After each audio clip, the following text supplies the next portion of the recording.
Life as a man is exceptionally difficult. I say the most beautiful and the most terrifying thing about being a man is you're born without value. Society doesn't care about you. You're only going to be cared about based on how useful you are. You have the chance to build yourself up and become a superhero if you're prepared to do the hard work and be indefatigable enough to never quit. But if you're going to stand around and wait for a handout, nobody's going to ever respect you. And I think that a lot of people have forgotten about how difficult and how competitive it is as a man. We're always in constant competition with each other.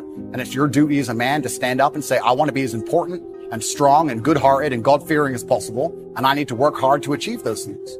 And the dangerous thing about overly emotional men is that they're dangerous. They're genuinely dangerous. This is what's crazy. All these people who talk about toxic masculinity and how bad it is for men to be traditionally masculine. A traditionally masculine man does things he doesn't feel like doing because it is his duty to do them. He charges into the burning building because it is his duty. Not because he feels like it, because it is his duty. We're now teaching the new generation of men that they don't have duty and they can just act on their feelings and act how they feel, and they don't have to act as a man should. Do you know what happens when you get men who just act how they feel?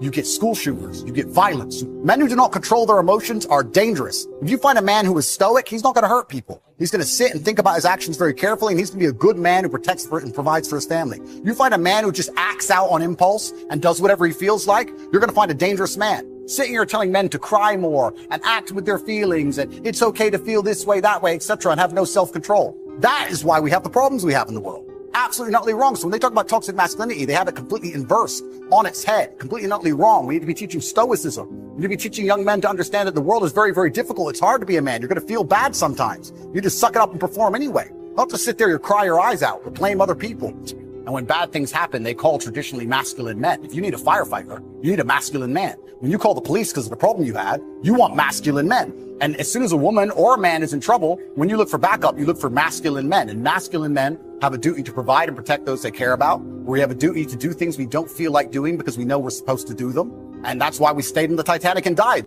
The real problem with the world is that there's an epidemic of cowardice. Men are cowards. We have an epidemic of cowardice. Everybody is so afraid. It's on the other side of fear that you're going to garner the respect of other individuals. You have to do things that they're afraid to do, meaning most likely you are also afraid. I've done a bunch of shit. I was afraid 87 times before I got in the ring and cage. It's scary, right? I lived a scary life. But by going through all of that, I am now respected. You have to learn to face your fear. I'm not saying not be afraid, because that's not brave. If you do something and you're not afraid, you're not brave. You have to be afraid and do it anyway. That's what courage is. So I'm not saying you can be as scared as you want, but you still have to go. We're living inside of a video game. Because in a video game, you're going to go through trial and tribulation. You're going to struggle to upgrade your character. And the reason you upgrade your character is when you get more stats, you can complete more difficult levels within the game. Life is exactly the same. The levels never end, but as you become better, you stand a better chance of completing them. So as you upgrade your character, you get further and further in the game, but the game never ends. That's the beauty of being a man. All these men are out here complaining that things are difficult. The reason it has value is because it's difficult. If it was easy, everyone would have it and it wouldn't have any value. Complain that it's hard to get a Lambo. The reason having a Lambo is cool is because nobody has a Lambo. How are you going to complain that it's hard to be the man, but then also understand that being the man has value? They are linked. You cannot separate the two. It's a logic fail. If you love the fact, if you love the idea of being that character you dream of yourself to be, then you should love the fact it's hard to become that man, because it means no one else can do it. There's no light without dark. You will not appreciate your six-pack unless you didn't have one and you had to earn it.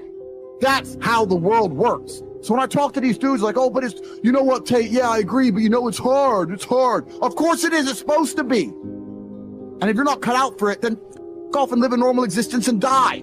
Sit there, letting other men enjoy the spoils of being a man and die. If that's what you want to do, is just sit there and exist and then fade into history unremembered.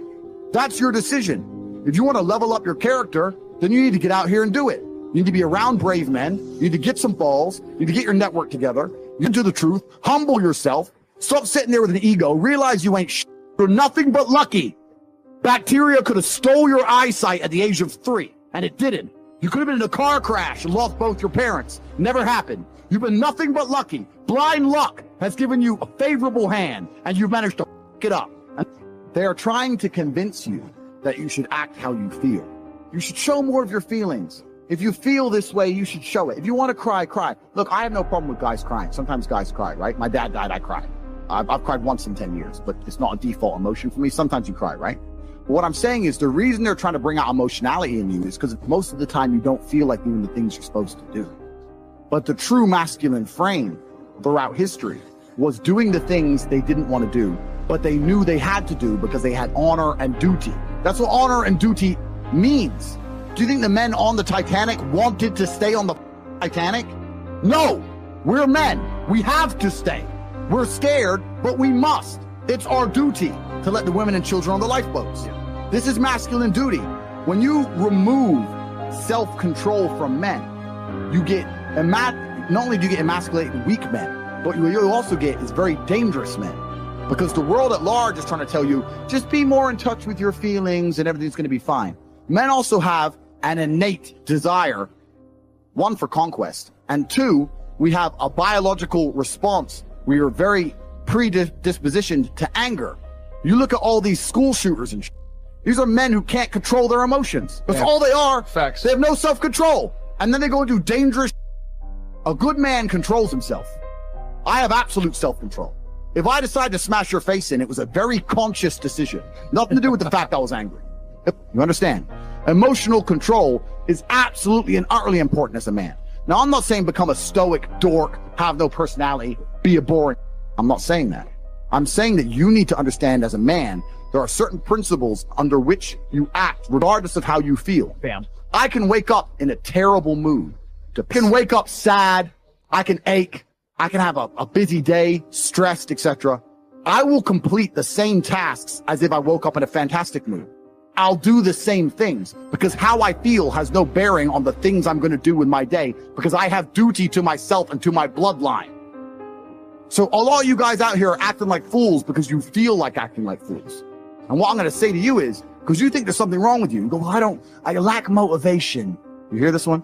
I don't have the motivation to go to the gym. Well, here's the news flash. Neither did I. And I still did it. So now what are you going to say?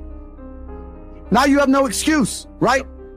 Oh, you're scared to get in the ring. So was I. I still did it. Scared to get in the cage. So was I. I still did it. Being a man isn't about not feeling things. It's about acting the way you're supposed to act, regardless of how you feel. And I'm tired of hearing guys messing about how they feel. I don't feel motivated. I don't feel. Feel. Leave the feelings to the girls, right? That's what they do. We act. We're men of action. We get things done. That's how the world got built. All of it. All the men who built the skyscrapers felt scared. They did it anyway. You need to become a man of action. Stop worrying about how you feel and start worrying about what you're supposed to be doing. You have a series of emotions you live with regularly, don't you? Those emotions could be bliss, passion, joy, faith, but they could also be worry, stress, depression, frustration, concern. And because you've done it over and over again, even though you know they don't serve you, you will find a way on a very regular basis to get those damn emotions. The quality of your emotions is going to be the quality of your life. The Bible says in 1 Corinthians, we are unspiritual when we're under the control of ordinary impulses. And that's the way so many people are today. They just let their feelings run their lives. If they feel like telling somebody off, they just tell them off. They feel like being depressed, and they go around all depressed. But friends, we cannot just act on these emotional impulses and expect to have any kind of victory in our lives. Feelings can get us into trouble. And throughout life, you're going to have plenty of opportunities to lose your temper. You're going to get up some mornings and feel like being depressed. At times you'll get caught in traffic and feel like being impatient, feel like getting upset. But we've got to learn how to follow wisdom and do what we know is right and not just follow our feelings around. I can feel my emotions rising, but I made a decision not to get on board. Just because you can feel those emotions doesn't mean you have to get on board. When you feel like saying something that you know you shouldn't say, no, don't get on board. If things aren't going your way and you kind of feel like being discouraged, no, you've got to learn to discipline the negative feelings and keep a good attitude anyway. It's when we do the hard things in life, that's when God is developing our character. Somebody offends us and we just don't let it bother us. We just take the high road. That's when we're really maturing. But the problem today is too many people are not willing to pay the price to walk in victory. They don't want to be inconvenienced. They just want to take the easy way out. The easiest thing to do is to just let our flesh have its way. If you want to grow up and experience God's best, it's going to take some hard work. It's hard to keep a good attitude and be patient when nothing's going your way. Sometimes it's going to make us uncomfortable. But I read where there are two kinds of pain in life. One is the pain of discipline. The other is the pain of regret. And if we live a lazy, undisciplined life, and we act on these emotional impulses, we're going to make very poor choices that we regret later on. I mean, how many times have we acted on our emotions and said something that we know we shouldn't say, and later on, it ends up hurting us in that relationship? Friends, the pain of discipline is minuscule compared to the pain of regret. No discipline at the time is pleasant, but later on, it's going to bring you a harvest of great things. If you live on that shallow level of just always letting your flesh have its way, and I can tell you later on you're going to have some major regrets. If you allow yourself to just go around being upset, impatient, and stressed out, later on it's going to catch up to you. Later on it's going to affect your health. If you just are loose in your morals and you just do whatever you feel like doing, well, it may give you some pleasure at the time, but later on, it's going to cost you a very heavy price. See, God will only promote us as high as our character will take us. And God is not going to put you in a position of greater leadership if you are not treating the people in your life right now with respect and honor.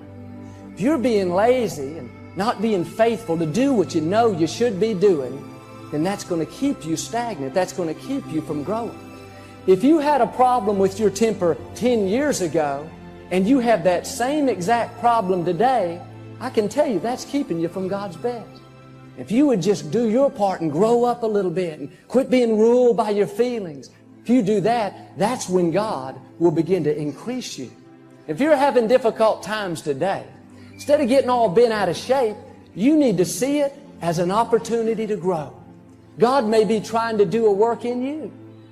If you find yourself always being around people that offend you and you're always getting your feelings hurt, well, there's a good chance that God is trying to teach you to quit being so touchy.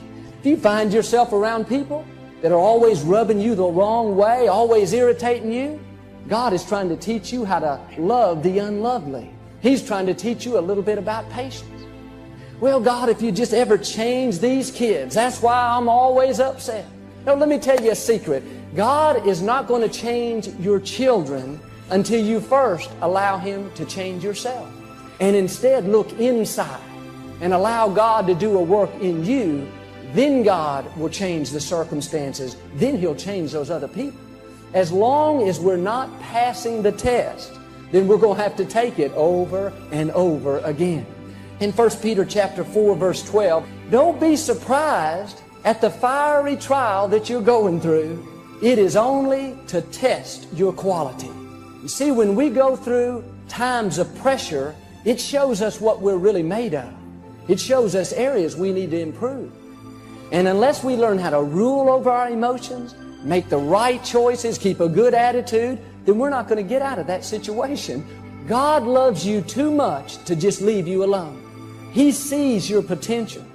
He is going to constantly be pushing you, testing you, and giving you opportunities to improve. The next time somebody does you wrong, you're tempted to get upset and lose your cool. No, you need to see that as an opportunity to grow. If you'll keep a good attitude and do the right thing, you know what? You will pass the test and God will promote you. Don't get on board with your feelings. See, we cannot control every circumstance in life, but we can control how we respond to those circumstances. When you feel your emotions rising up, instead of just praying, God, get me out of this situation, God, change everything, no, you need to learn to pray, God, help me to remain calm. Help me to rule over these emotions. God wants us to be stable. He wants us to remain consistent. And the way we do it is to learn to live beyond our feelings. We got to discipline these negative emotions. You do not have to get all upset just because things don't go your way. Make your flesh stay calm. Pass that test. Just walk away. Be the bigger person. Don't allow other people to steal your joy. Keep yourself calm. It's a decision that you have to make. God is not going to make it for you. You've got to discipline yourself. The next time you're tempted to just follow your feelings, you remember God has promised that it is not too difficult for you to handle. You can overcome. You can withstand it. That's what I want you to see today. Just when you have the emotion, you do not have to get on board. When we act on these emotional impulses, it causes us to make poor choices that we're going to regret later on.